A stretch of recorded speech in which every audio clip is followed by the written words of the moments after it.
Estás escuchando Espacio Inversor con Pilay, el podcast de Pilay Uruguay sobre inversiones, educación financiera y actualidad. Buenos días a todos, bueno, un placer estar acá con mi amigo Sebastián, feliz de invitar. Me gustaría que nos cuentes un poco quién sos vos. Bueno, antes que nada, muchas gracias Javi por invitarme a este podcast. Me enorgullece mucho estar en la agenda importante de los diferentes referentes que yo sé que has invitado y sobre todo el fin de humanizar a las personas y saber quién está detrás de repente de lo que, como dijo el Papa Francisco, lo que está armando el lío en nuestro país. Así que, bueno, un poco me presento, soy arquitecto, soy casado, recién padre. Siempre digo sobre todo una de mis principales frases, soy amigo de mis amigos. Soy una persona que está permanentemente haciendo culto a la amistad, culto a la familia. Soy una persona que le cuida a los míos y sobre todo una persona que tiene, me atrevo a decir, como principal propósito de la vida, tener como base la autenticidad y la genuinidad. Creo que son las bases, las armas secretas para poder sobresalir en todos los ámbitos. Ahí vos tenés una curiosidad que creaste una empresa con tu papá de cero, pues en general uno se imagina, bueno, viene el padre, la funda y aparece el hijo, y vos decidiste elegir como socio a tu padre. Me gustaría que me cuentes un poco cómo surgió eso y qué cosas te potenciaron y por ahí qué dificultades encontraste también. Bueno, definitivamente yo creo que más que un plan, eso fue algo que me fue naciendo a medida que vine al mundo. Crecí en una casa con una familia muy unida que realmente me transmitieron con el ejemplo lo que son los valores del trabajo. Yo crecí viéndole a mi padre luchar, una persona muy sacrificada, definitivamente es mi ídolo, sobre todo por la resiliencia. Yo creo que, bueno, hay muchas estadísticas que dicen que los primeros años de tu vida son los que te van marcando el norte y el futuro. Yo tuve la dicha de crecer en una casa, una familia que me dio mucha contención y sobre todo una base de pilares de lo que es el trabajo. Y más que el trabajo es la oportunidad de trabajar, es el poder valorar la oportunidad de trabajar. Como toda familia, como toda empresa, hemos tenido subas y bajas. Y bueno, creo que tiene un poco con mi carácter por absorber lo mejor y lo malo de cada uno de los momentos que me tocó vivir. Y bueno, entonces yo crecí bajo la línea de lo que es ver a una persona trabajadora que es, bueno, mi ídolo, que es mi viejo. Nosotros somos una primera y una segunda generación que fuimos creando una empresa. Pero quiero, antes de entrar a lo que significa la empresa familiar, entender un poco lo que nuestro sector realmente creció. La mayoría de las empresas de Paraguay, yo siempre parto de lo que son el sector público y el sector privado. El sector público tal vez son empresas que ya vienen de diferentes décadas y generaciones que pudieron traspasar tal vez culturas empresariales porque tuvieron realmente oportunidad de trabajar anteriormente por lo que fue el crecimiento del país. Sin embargo, en el sector privado, las empresas constructoras, yo creo que el verdadero crecimiento vertiginoso no data más de 2 décadas. Te diría, inclusive en los últimos 15 años, fue el verdadero crecimiento de esa empresa. Fue el verdadero momento en el cual los buenos ingenieros pasaron a crear buenas empresas. A raíz de eso, realmente, bueno, acá en Paraguay, más que empresas constructoras, son empresas gerenciadoras. Realmente se fue dando. Y en mi caso, muy temprano, como bien dije hace un rato, tuve esa lectura de que tenía que trabajar temprano para salir adelante. Y bueno, y yo tengo un perfil más comercial, mi viejo que para mí es el mejor ingeniero del país. Y bueno, ahí te dije en mi cabeza, mira, me está tocando temprano remangarme, entender que quiero salir adelante. Le veía a mi viejo también peleando. Y bueno, ahí tuvimos una primera y una segunda generación que nos unimos para salir adelante. Anteriormente, antes que exista la empresa, mi padre era comercial, ingeniero, administrador, financiero. Y bueno, un poco el crecimiento de Paraguay afectó una ola muy importante, sobre todo en primer lugar en nuestro caso en el sector industrial, que la marca país de Paraguay empezó a recibir muchas empresas afuera. Y mi padre no podía hacer todo. Yo miraba, ahora tenía una visión de cómo le puedo ayudar. Yo estudié arquitectura, no podía estar en el oficio. Pero bueno, fue todo un desafío poder encontrar ese complemento, ese equilibrio, pero sigue siendo una mejora continua, no llevar a la casa bien acomodada, pero bueno, es una lucha constante, pero entendimos que el respeto sobre todo es lo más importante. ¿Y por qué decidiste utilizar el nombre familiar para el nombre de la empresa?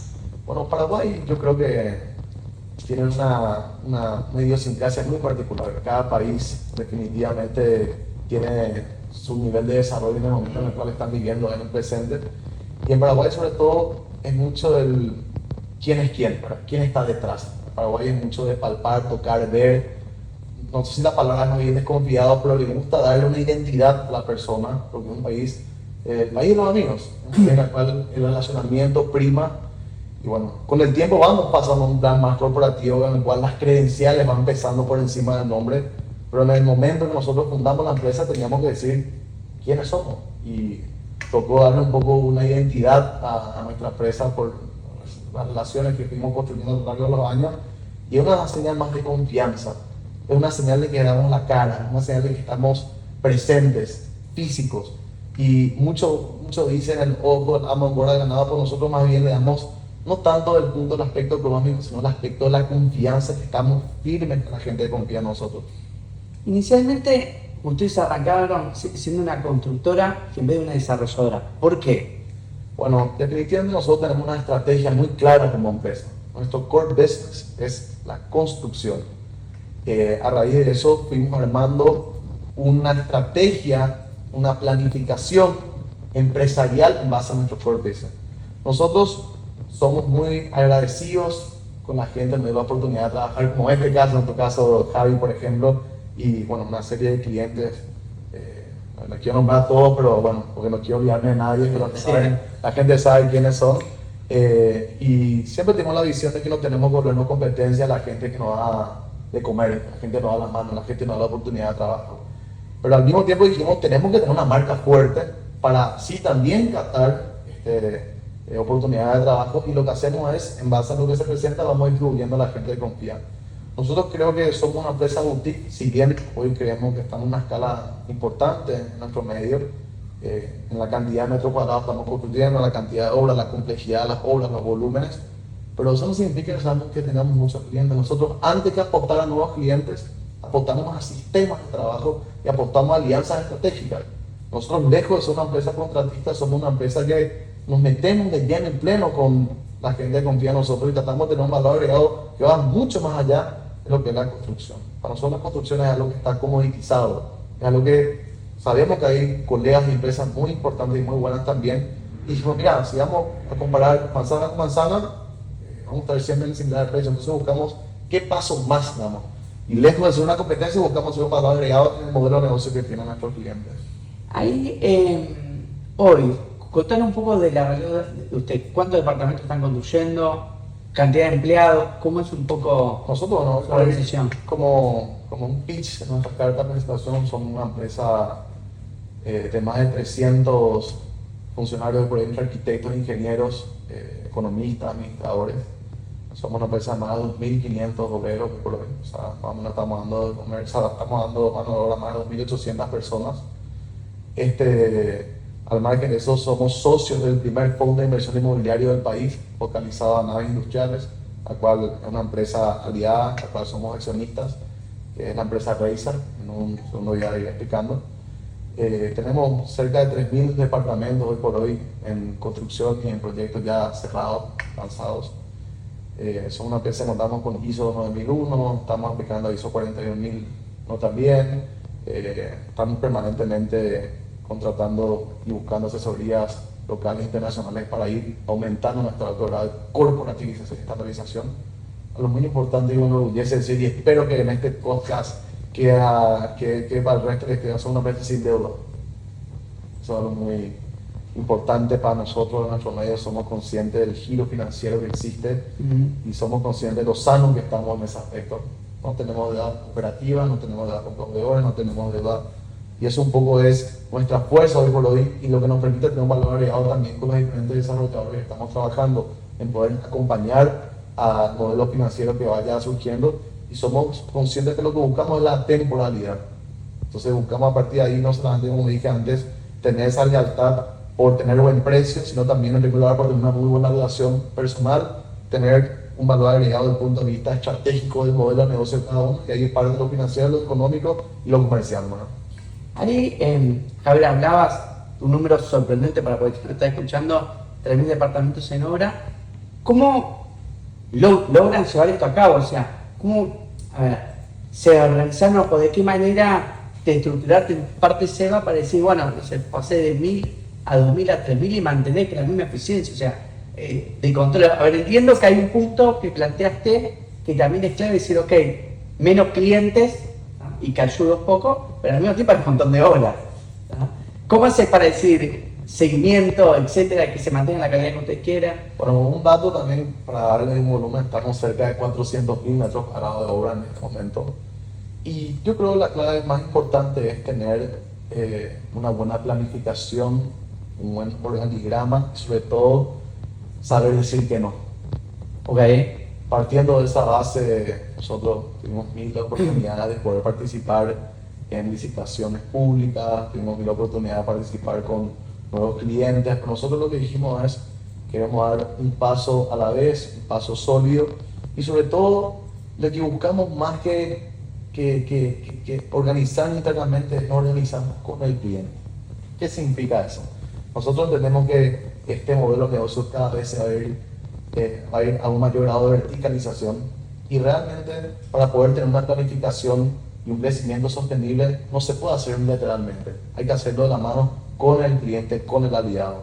Y eso significa que básicamente nos volvemos con un departamento de obras que conocemos los procesos de nuestros aliados, ellos conocen los nuestros y trabajamos con una gran corporación. Es muy difícil trabajar con compartimientos estancos, es decir, que por un lado trabaja la constructora, por otro lado la desarrolladora. No, realmente hay que entender los procesos con una gran comunidad empresarial y a partir de ahí podemos realmente pensar en el customer experience que automáticamente bajo ese trabajo coordinado podemos llegar a un buen puerto. Somos conscientes también que hay que invertir en tecnología, hay que invertir en recursos humanos, hay que invertir en conocimiento, hay que entender de que lo económico va en segundo plazo, lo importante es que la empresa esté saludable, que el cliente esté contento con el servicio y sobre todo creemos que la atemporalidad en las relaciones tiene que ver cuidando en cada uno de los detalles. Después, con respecto al tema de los proveedores de obra, tienen una lógica similar a los clientes. Por ejemplo, yo te cuento que en Uruguay nosotros hay ciertos proveedores de obra que mantenemos en el tiempo. O sea, es muy difícil que lo cambiemos. Obviamente cotizamos siempre 3 y hacemos que se mantengan en la línea, pero sabemos que el que nos viene dando siempre en la tecla en algunos rubros que para nosotros son esenciales, se viene que manteniendo en el tiempo. ¿Ustedes ahí cómo juegan en base a esto, la cantidad y todo? A ver, ¿puede que el proveedor seguirles el paso? Porque también genera un desafío que para ellos mismos. Bueno, definitivamente nosotros, así como buscamos una verticalización casa para arriba, digamos, una desarrolladora, de cierta manera también buscamos una suerte de verticalización con los diferentes proveedores estratégicos. Evidentemente, es un análisis permanente, ver el comportamiento que ellos tienen de material, servicio, el aspecto financiero, económico. Nuestro modelo de negocio, de hecho, se está volviendo cada vez más financiero. Partiendo de esa base, existe un filtro muy importante que tiene que ver con la capacidad financiera de los proveedores y automáticamente hay una suerte de relación que mientras más capacidad financiera tiene, es posible que mayor equipo tenga, mayor recursos humanos tenga, mayores condiciones de tecnología tenga. Entonces, de alguna manera, por decantación propia, van quedando los proveedores estratégicos que vamos teniendo. Y también tenemos una política muy importante que es no negociar nosotros con la desarrolladora o directamente nosotros con los proveedores. Claro, si bien es una negociación, la manera de encarar en vez de solamente hablar de números, hablamos de costos. Vamos a planificar juntos qué es lo razonable para que que exista un volumen importante, seguro de ese volumen, pero al mismo tiempo es controlar las ganancias. Y no en el sentido de decir quiero que gane más, quiero que gane menos. No, organicémonos para que podamos crecer de manera sostenible juntos y que realmente todas las experiencias que vayamos ganando de manera de obra podamos seguir fallándonos y que lo económico nunca sea una molestia. Para eso existen mecanismos. Nosotros invertimos más cientos de miles de dólares en un software que se llama Presto, por ejemplo, que nos permite tener los ángeles en la bolsa de cemento. Entonces, a partir de ahí nosotros podemos realmente tener esa transparencia que se traslada tanto el proveedor como los clientes, y bueno, es como bien dije, una verticalización que nos permite crecer de manera sostenible, de manera responsable y sobre todo que teniendo en cuenta el formato del equipo ganador no se cambie. No, tal cual, a ver, te escuchaba, nosotros ahora nos encontramos con un volumen para Uruguay grande, tenemos 780 departamentos en construcción en este momento y obviamente uno se le empieza a acercar proveedores por todos lados, te empieza a tocar la puerta ahora, no sé qué, porque claro, son obras visibles, en algunos lugares estamos en un mismo lugar, 438 departamentos, y claro, y el volumen también de inversión es grande porque estás hablando de más o menos entre todo eso 80 o 100 millones de dólares. Entonces, claro, hay mucha gente queriéndose sumar, pero comparto de que uno tiene que elegir demasiado bien por el proveedor porque después tenés problemas de postventa, etcétera, hay un montón de costos que siguen con esto. Me gustaría que cuentes un poco cómo surgió REN, porque también tiene una particularidad que cuando leía sobre lo mismo, claro, es parte del Mercosur, estás metido en eso, idiosincrasia diferente, etcétera. Bueno, contanos un poco sobre eso. Bueno, particularmente yo siempre le digo a mis amigos que veniste a visitar constructora, si bien la palabra constructora lo encasilla como un core business de la construcción, realmente es una plataforma de atracción de inversiones. Personalmente me considero una persona muy abierta, me gustan las relaciones, me gusta profundizar relaciones y permanentemente ir adquiriendo conocimiento y sobre todo también de las diferentes sociedades más avanzadas de la nuestra. Eso me permitió tener una gama muy interesante, más que de contactos de amigos.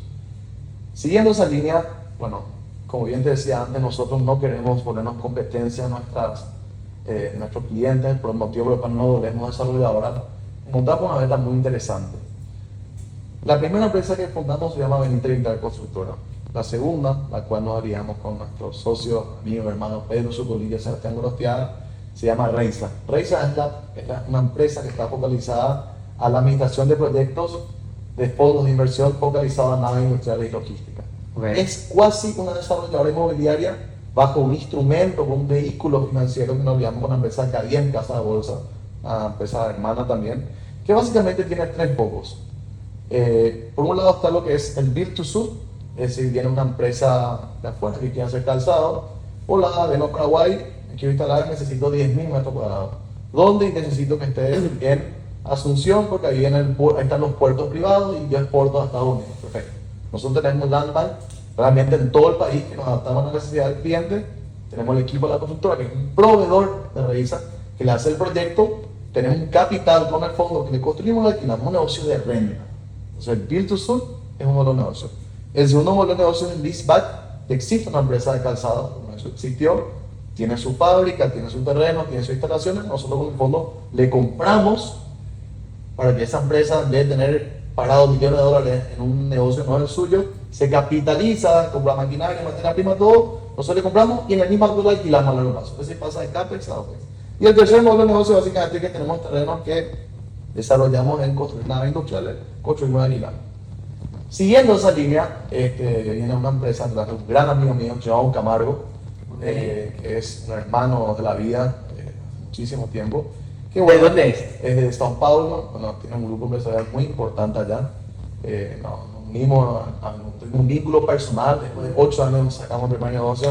Bueno, eso te decía, soy amigo, mis amigos, no es que primamos el negocio, realmente es un testimonio que siempre digo y no tengo casos y hermanos que me respaldan. Y viene y me dice, Seba, necesito aterrizar en Paraguay, necesito energía. Bueno, entonces empezábamos la historia de que, por supuesto, claro que sí.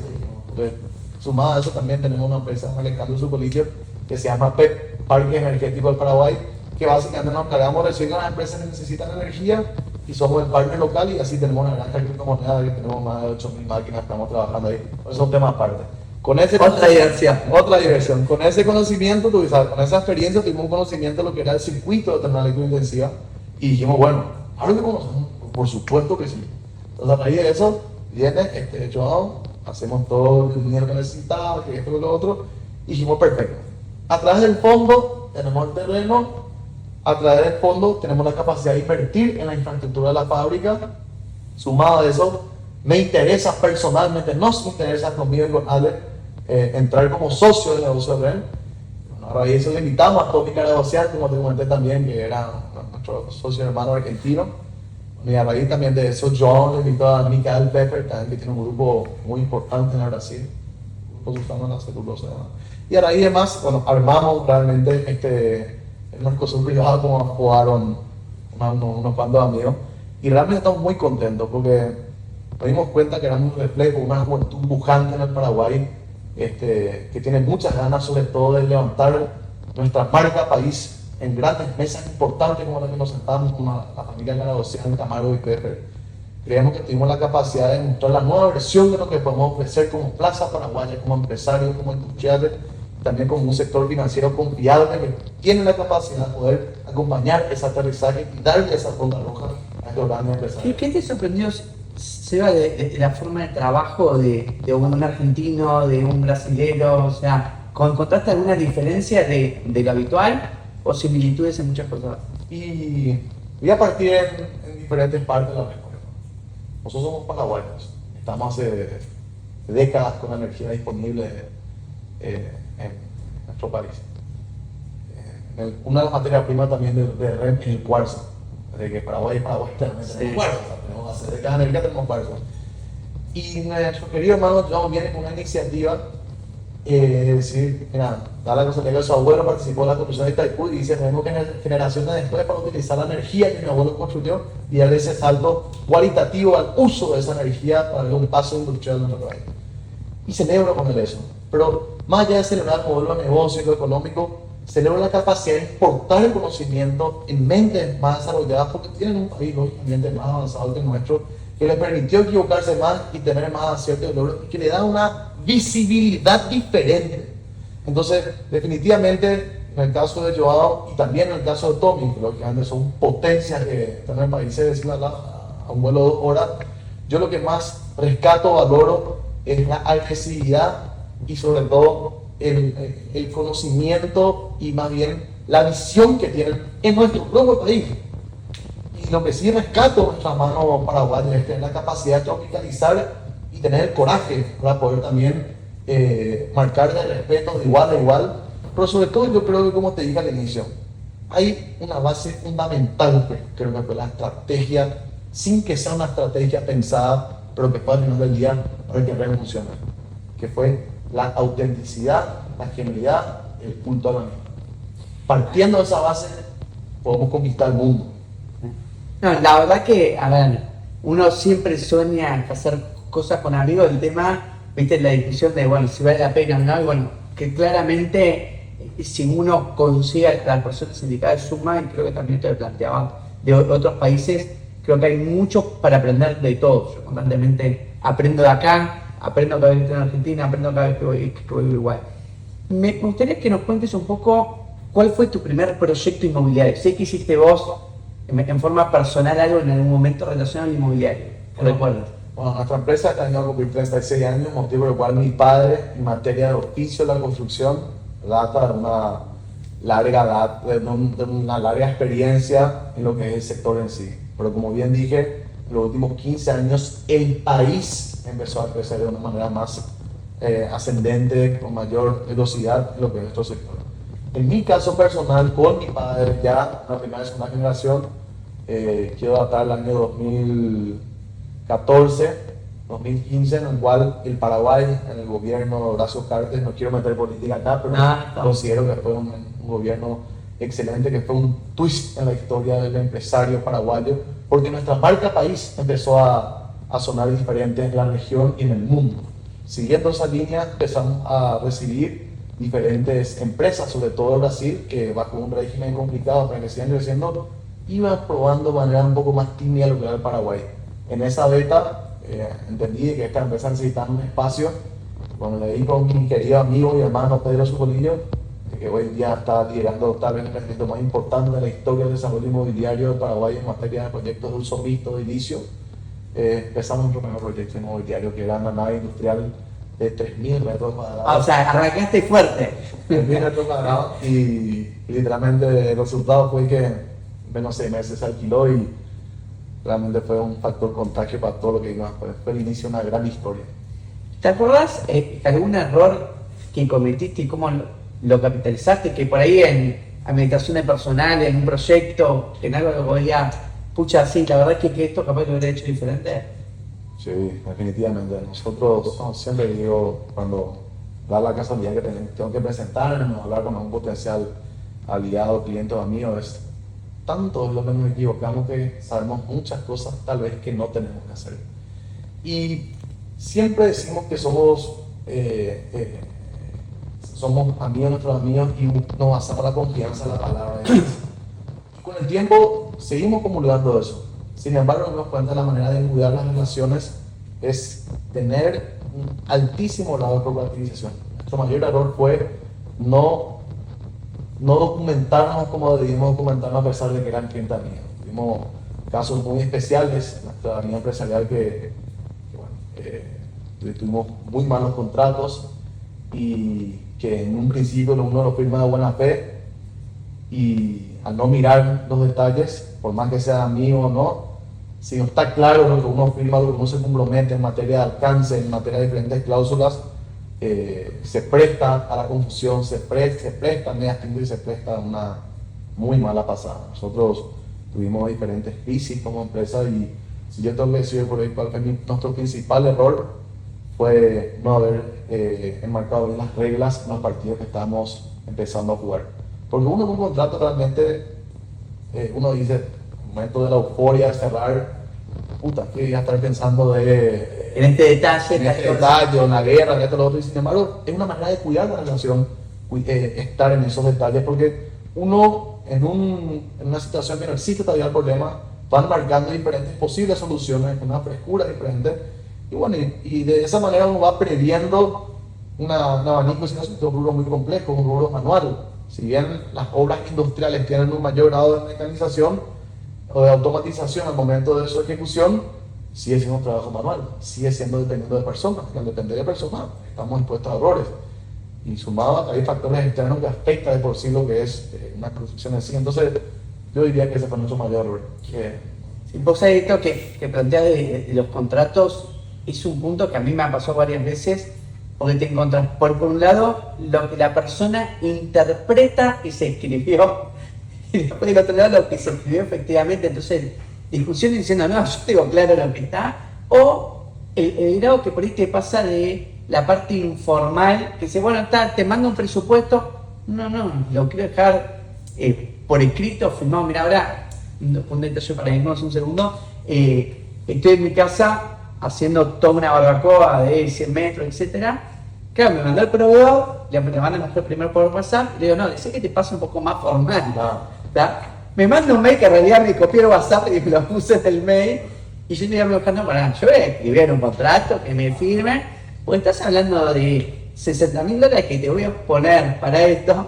Le digo, yo necesito tener la garantía. ¿Qué pasa si no me cumplís? ¿Qué pasa con la forma de pago? ¿Qué pasa la postventa? O sea, hay muchas cosas que si uno te lo deja muy a la confianza, porque te cayó bien, podés encontrarte con unos problemas posteriores. Me gustaría también que cuentes, que hablaste del caso de Pedro con la perseverancia, que es un caso único. También cómo se formó, porque también vinieron gente de, si no recuerdo mal, de Chile a participar de la parte del proyecto global. Y uno se encuentra con una obra de esa magnitud como constructora y por otro lado edificios más chicos, sin tanta complejidad como tiene que ver como el de Vía Benzúa que estamos haciendo en conjunto. Contanos un poco qué similitudes y qué diferencias ves en eso. Bueno, definitivamente, si bien el core en materia constructiva, vamos a lo mismo, tenemos que construir, hay que entender que es el origen del modelo de negocio. Okay. Porque al final ahí parte realmente la diferencia. En la mayoría de los edificios, en el caso de Suba, Vía Bien y demás, son productos que están comoditizados, en el cual existe un padrón estándar y posiblemente los cambios que puedan existir son mínimos. De esa manera existe un proyecto ejecutivo que posiblemente no tenga variaciones y es algo que está más tendiendo a una suerte de la industria de la construcción. Partiendo de esa base existen procesos bien marcados y tenemos ya un know-how, como siempre dije, ya nos equivocamos muchas veces, entonces de cierta manera tenemos esa capacidad de poder construir sin mayores sorpresas. En proyectos como Distrito Perseverancia tienen otro lado de complejidad. Al ser un proyecto de uso mixto, estamos hablando de que tiene un sector residencial, un sector corporativo y un sector comercial, responde a usos diferentes. Y sobre todo, como siempre decimos con Pedro, es una obra viva, es una obra que permanentemente va sufriendo una suerte de cambios, pues porque su modelo de negocio es trabajar con terceros y cuartos. Es decir, en el sector residencial estamos hablando de un perfil de cliente que tiene un proceso de customización de sus departamentos. Entonces, de cierta manera, uno está permanentemente en un desarrollo ejecutivo que eso genera una documentación diferente en los diferentes sectores de la obra, y ahí existe un desafío de una planificación, de una eficiencia al momento de tener esa herramienta para poder construir. Sumado a eso, lo que es la parte comercial, ahí dependemos inclusive de las diferentes marcas y usos que van a tener cada uno de esos locatarios, y que otra vez cada uno de ellos tiene sus propios proveedores para que puedan ir a desarrollarse, y lo mismo aplica a lo que es el sector corporativo. O sea, nosotros, por ejemplo, tuvimos esta obra, fue una obra muy importante. El proyecto vino realmente de México, estudio Sordo Magdaleno, estudio, no te diría, tope de gama, uno del mundo en proyectos de uso mixto de esta envergadura. El proyecto ejecutivo lo hicimos localmente, pero como siempre digo, en Paraguay la palabra constructora se confunde de repente muchas veces con gerenciador. Okay. Nosotros acá en Paraguay, la mayoría de las empresas que vemos, no es que todos los contratistas ahora son parte de la nómina, son subcontratistas que van participando a un gerenciamiento que nos vuelve constructora. Y acá en este proyecto nosotros gerenciamos el proyecto ejecutivo y gerenciamos la construcción. Perfecto. Dentro de esos subcontratos sí hubo también estudios que vinieron de Inglaterra, de Brasil, de China, Argentina, que forman parte de lo que es la documentación para el momento de la ejecución de la obra local de Bolivia, diferentes lugares. Pero sí, fue un desafío muy importante, son modelos diferentes, hay una curva de aprendizaje, pero bueno, sospechamos ahora que la primicia que se vienen en proyectos similares, creemos que ya tenemos un know-how diferente y que va un poco a la tendencia de lo que son las obras tipo Suba Vida Bien. Ya tenemos un manual bastante establecido que sigue. Sí, vos sabés que una cosa que a mí me sorprende de Paraguay, que no se ve tanto en Uruguay, la cantidad, a ver, cómo el paraguayo intenta aprender, que esto mismo que vos decías de los argentinos, brasileños, etcétera, que te relacionaste, yo lo que veo acá es que sin vergüenza dicen, ok, vamos a traer el mejor estudio que hacen esto, que nos asesore sobre esto, porque claro, Paraguay hay mucho para hacer, hay muchas cosas, pero la gente que yo veo que están haciendo los grandes cambios en la ciudad, como en el caso de ustedes, Ale, Pedro, etcétera, buscan gente que le agregue un valor enorme para que realmente sea algo diferencial y agregue un valor y una pluralidad también al que está invirtiendo. Ahí, como para entender un poco de una curiosidad, viste que vos cuando entregás un local tenés como dos maneras, o sea, una te lo entrego completamente blanco, o sea, sin nada, y otra es, ok, llego y se lo hago exactamente como quiere el cliente. Ustedes en el caso de Distrito, ofrecieron también el punto de, hay veces, no sé, un supermercado que se instala o SAC, de hacerle todo el proyecto también al otro subcliente, porque en realidad es un cliente nuevo, con otras pretensiones, otras cosas, o dijeron, no, nuestra obligación es hasta acá y que después el otro se arregle el cliente nuevo que vino. Bueno, ya partí en dos partes de tu pregunta. Pues la primera pregunta fue, ¿cómo es que grupos de empresarios jóvenes paraguayos tienen esa visión y esa hambre tal vez de traer lo mejor del mundo a nuestra plaza paraguaya? Y a mí me gusta un poco hablar también, yo partí en dos partes de esa respuesta nuevamente. Por un lado, el contexto histórico de lo que es realmente el empresario, lo que fue la población paraguaya, y el segundo punto, lo que es el presente con la globalización. Paraguay históricamente, antes de la Gran Guerra, era un país extremadamente industrial con un comercio exterior muy abierto al mundo. En la década de 1860, además, el gobierno Carlos Antonio López. Y era una potencia muy importante. O sea, tenemos raíces de haber sido una potencia anteriormente. Fuimos uno de los primeros ferrocarriles de Sudamérica, además, que eso realmente data un poco nuestros antepasados. Luego de la Gran Guerra, además, se terminó con la Triple Alianza, el 90% de la población paraguaya, y durante el siglo XX fue una reconstrucción permanente, demográfica, y sobre todo un nacionalismo en entender qué significaba ser paraguayo, en diferentes regímenes, que al final del día desembocó a hoy tener un bono demográfico de un 70% de la población menos de 40 años. Sumado a todo eso, nosotros entendimos, y esta es mi visión, mi perspectiva de las cosas, no quiero hablar como la realidad absoluta, sino que es mi realidad, de lo que yo interpreto en base a lo que escucho y veo y vivo, es de que el sector privado supo involucrarse muy de lleno en el sector público, entendiendo que había que cuidar esta autonomía y esta previsibilidad, que es una palabra muy difícil de encontrar en la región. Y al tener esa previsibilidad, esa tranquilidad, como un joven pujante, tuve esa frescura para poder aprovechar esa globalización en entender qué pasaba en el mundo. Tuve hace poco la dicha de poder compartir con grandes personas en las Torres del Paine hace un par de semanas, escuchando realidades de lo que ocurría en Nicaragua, lo que ocurría en Venezuela, en Cuba. Y uno dice, ¿cómo una juventud va a poder crecer recta sin esa distorsión, teniendo que vivir ese régimen que básicamente es invasivo, de represión, con una inestabilidad de todo punto de vista? Entonces, entendiendo esa tranquilidad que nosotros como juventud tuvimos esa posibilidad de aprovechar esa globalización, en entender, de tener esa frescura para poder decir, podemos traer al Paraguay. Tenemos las condiciones como país para hacer esto. Tenemos la chance de ser la joya de Sudamérica con previsibilidad. Entonces, bajo esa premisa, creemos que somos parte, un reflejo de esa juventud que tiene muchas ganas de globalizar el Paraguay, en cambiar ese mindset de lo que la gente tiene, de que Paraguay era el centro del contrabando, el centro de las falsificaciones, y somos el centro de las oportunidades. Entonces, bajo esa visión patriota de entender, ubicar Paraguay al mundo, creo que algo que comulgamos es traigamos lo mejor que podamos, entender lo que nuestro mercado puede aguantar. Entonces, respondiendo a tu primera pregunta, es un poco el origen de eso. El contexto histórico y la globalización que nos permitió poder aprovecharse e importar y entender cuál era la tendencia en el mundo. Eso es punto uno. Ahora, tu segunda pregunta fue acerca del distrito, acerca de los locales comerciales.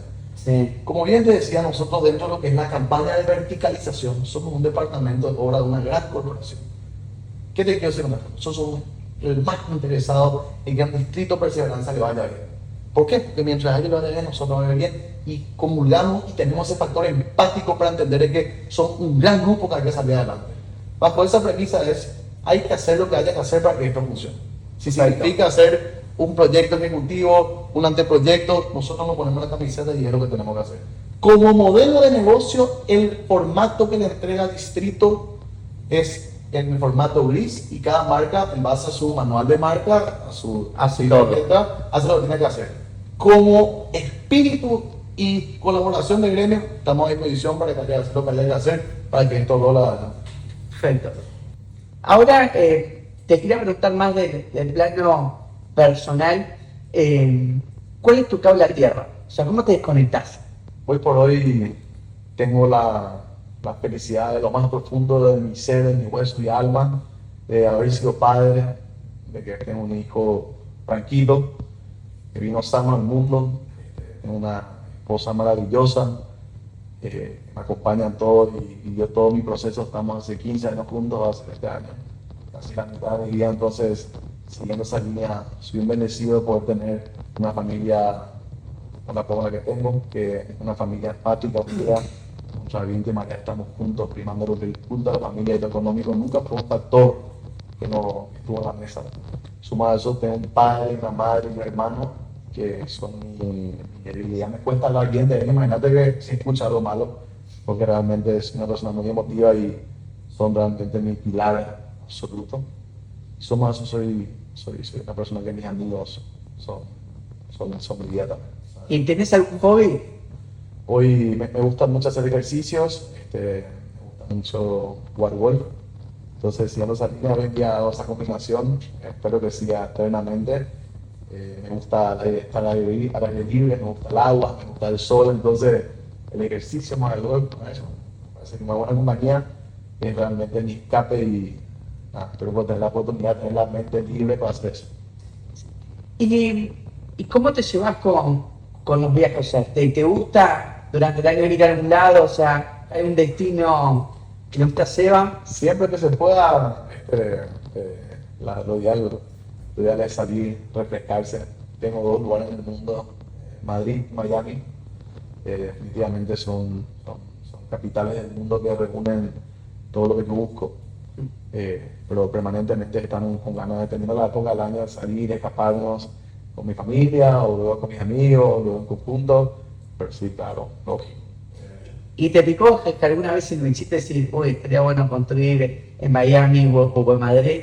Más que construir, definitivamente sí tengo intenciones. De hecho, estoy en un proceso de internacionalización de mi grupo empresarial.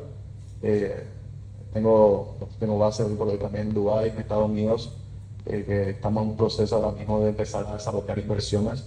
Bueno, nosotros siempre, hoy por hoy, tenemos esa visión de aprovechar Paraguay que está en su momento pico, pero ya nos estamos preparando para el futuro, ¿verdad? Pensamos como región, entendiendo que tenemos que ser un país que tenga cohesión con las diferentes potencias del mundo. Somos fanáticos de la Sudamérica anti-guerra, que tenemos que entender cuál es hoy por hoy la estrategia como región ante el mundo. Entonces, en materia de prioridades, está aprovechar que tenemos como Mercosur para aprovechar el mundo, pero sí, definitivamente dentro de la campaña de diversificación está bien a Estados Unidos. ¿Te acuerdas algún consejo que te dieron en este tiempo? Y te sumo algo más, algo que por ahí lo tenés como leitmotiv tuyo. Yo realmente tengo muy claro que la adversidad le construye el carácter al ser humano. A medida que uno va teniendo diferentes situaciones, va forjando su carácter y va teniendo una nueva versión mejorada. Tuve un clic en mi vida en el cual, cuando me di cuenta de que la autenticidad era la verdadera herramienta para salir adelante en todos los aspectos de la vida, me di cuenta de que es la verdadera. Yo tengo que transmitir a Franquito, mi hijo, quien sea, es nunca perder la esencia. Cuando uno tiene muy clara la seguridad de la esencia, no negar de dónde vino, no negar lo que nos pude, aceptar, administrar, tirar para adelante en un marco bajo estricta autenticidad y genuinidad, entendiendo que hay que ir por derecha, las cosas siempre se acomodan. Así que de esa manera yo vivo, comulgo, establezco relaciones personales, laborales, todo tipo. Entonces a partir de ahí, las cosas no acomodan. Y al final del día las aves del mismo plumaje vuelan juntas. Nos terminamos contando a todos. Vos sabés que es muy cierto lo que decís. Yo soy una persona que he sido siempre muy franco, lo cual me ha generado enemigos y muy buenos amigos. Porque creo que en el fondo la gente, cuando se da cuenta que detrás de esa franqueza viene una sinceridad y una amistad, me ha dado muy buenas satisfacciones desde el punto de vista de la amistad y desde el punto de vista también, de negocios. Porque yo al tratar también con mucha gente, ante situaciones complejas, le digo, mira, esto, yo no te doy vuelta, o sea, esta es la realidad y así lo veo, y no me está gustando esto que está pasando. Que por ahí uno cae siempre en el miedo, cómo digo las cosas, contar, etc.